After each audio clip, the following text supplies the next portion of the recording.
Alright, scene 3, Act 5 actually serves as the finale to our play. It's the longest scene in Romeo and Juliet.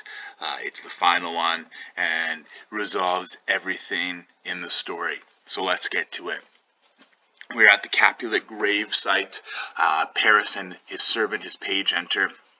Paris says, "Give me thy torch, boy, hence and stand aloof, yet put it out, for I would not be seen. Under yon yew trees lay thee all alone, holding thine ear close to the hollow ground. So shall no foot upon the churchyard tread, being loose unfirm with digging of graves. Whistle then to me as signal that thou hearest something approach." So Paris is here to lay flowers on Juliet's grave. He's here to pay his respects. He tells his boy to stay in the bushes, stay in the trees, and to whistle if anybody comes near. He goes into the graveyard without a torch, and it's all dark around him. So the page extinguishes the torch and gives Paris the flowers to put on her grave.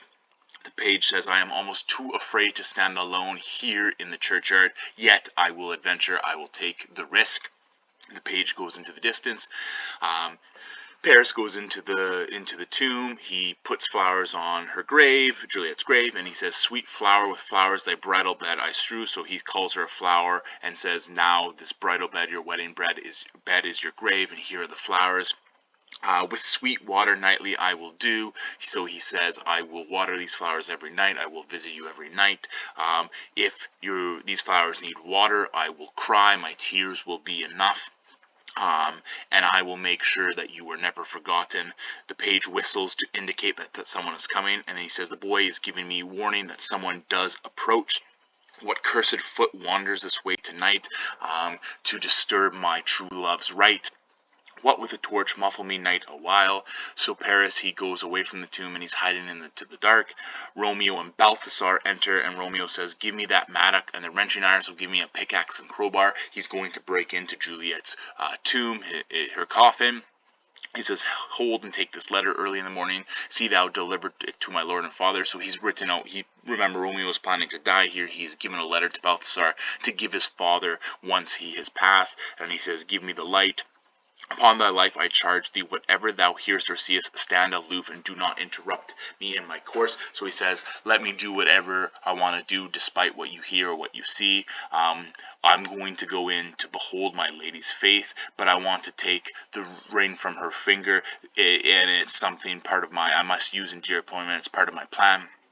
Therefore hence be gone. But if thou jealous does return to pry in what I farther shall intend to do, by heaven I will tear thee joint by joint." So he's saying, get away from here, don't spy on me. If you come back, if you're curious as to what's going on, I will hurt you. The time and my intents are savage, so my plan, my desires are savage, they're wild, they're fierce, and they're scarier than tigers who are hungry, empty tigers, or the roaring sea. Balthasar's like, "Okay, I'm gonna go," and then he's like, "Thank you for showing me true friendship. Take thou that." He kind of pays him, gives him some money, and then he says, "Live and be prosperous, and farewell, good fellow." Balthasar moves to the side and says, "You know what? I'm going to hide me here. About his looks I fear, and his intents I doubt." So Balthasar knows that he's up to no good. However, Balthasar actually falls asleep. Romeo, he enters the tomb. He says, "Thou detestable maw." Maw means mouth. So he's saying, "This is a terrible mouth of death. You've eaten up, you've gorged with the dearest morsel of earth. Thus I am for thy rotten jaws to open." So he says, "You've eaten Juliet, and now I've come to open your jaws to get her back." Paris, remember, is hiding. He's watching, and he says, "That is the haughty Montague that murdered my love's cousin. With grief it is supposed the fair creature died." So they think the reason Juliet all of a sudden died was because she grieved Tybalt's death tremendously. And because Tybalt was killed by Romeo, he thinks that Romeo is the main cause for Juliet's death. And here he has come to do some villainous shame to dead bodies. I will apprehend him. So Paris wants to stop Romeo, and he says, "Stop thy unhallowed toil, vile Montague. Can vengeance be pursued further than death? Condemned villain, I do apprehend thee. Obey and go with me, for thou must die. So he's saying, what more can you do? Like, I mean, you've already killed Tybalt. You've already caused a lot of pain. Like, what else do you plan on doing to Juliet's dead body? And then he says, after he says, obey and go with me, for thou must die, Romeo says, I must indeed die, and that's why I came here, and therefore came I hither. Good gentle youth, he doesn't know it's Paris yet. Tempt not a desperate man, fly hence and leave me, think upon these gone. So don't think of me as a living, think of me gone. You need to get out of here. I beseech thee, youth, put up not another sign upon thy head, be urging me to fury. So don't make me angry, okay? Like, I'm desperate, I'm crazy, I'm wild. By heaven, I love thee better than myself, for I come hither armed against myself. So he says, you know what? I love you more than I love myself, because I have brought things to kill myself. So you need to leave. A madman's mercy bid thee run away. So I'm crazy, I'm wild, I'm mad. If you don't run away, I can't guarantee your safety. Paris says, I do confine the combination and apprehend thee for a felon here. Like, you're coming with me, I'm arresting you. And then Romeo says, like, why are you provoking me? Wilt thou provoke me? Then have at thee, boy. So they now fight. Remember, Paris is desperate to protect Juliet's grave, and Romeo's crazy, so they fight. And the page, who is Paris' servant, sees that they are fighting. Oh Lord, they fight. I will go call the watch. So he goes to go get the guards. The page leaves, and Paris falls and says, oh, I am slain. If thou be merciful, open thy tomb. Lay me with Juliet. So Romeo has now killed Paris as well. Romeo says, in faith I will. Let me pursue the face. And he's like, oh, it's Mercutio's kinsman, noble County Paris. What said my man when my betossed soul did not attend him as we rode? I think he told me Paris should have married Juliet. So he's like, oh, you know what? Like, okay, I think this makes sense, why Paris is down here. I think Balthasar was telling me that they were supposed to get married while I was away. Or did I dream it, right? Like, he wasn't listening, or did I just go crazy hearing him talk of Juliet? He's not really sure what's going on. He can't really remember what the truth is about Paris and Juliet, but he says, oh, give me thy hand, one writ with me in sour misfortune's book. I'll bury thee in a triumph grave. He says, we both have bad luck, and I will give you an honorable burial.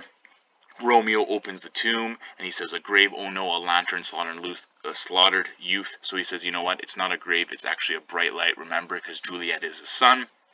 For here lies Juliet, and her beauty makes this vault a feasting presence full of light. Death thou there by a dead man interred.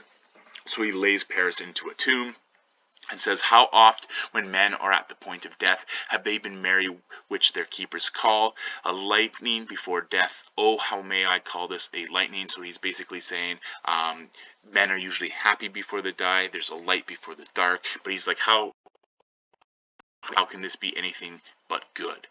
He says, oh, my wife, death has sucked the honey out of you, hath had no power yet upon thy beauty. So you're still beautiful. Why do you still look so beautiful?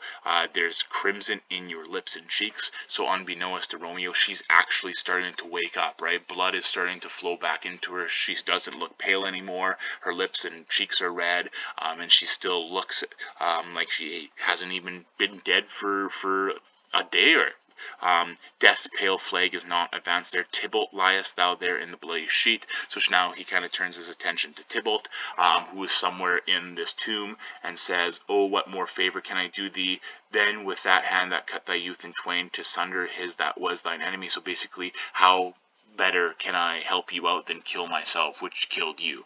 He says, forgive me, cousin. Ah, dear Juliet, why art thou yet so fair? So again, she's waking up, she's still beautiful, and Romeo's like, oh, this doesn't really look like a dead person. Like, what's going on?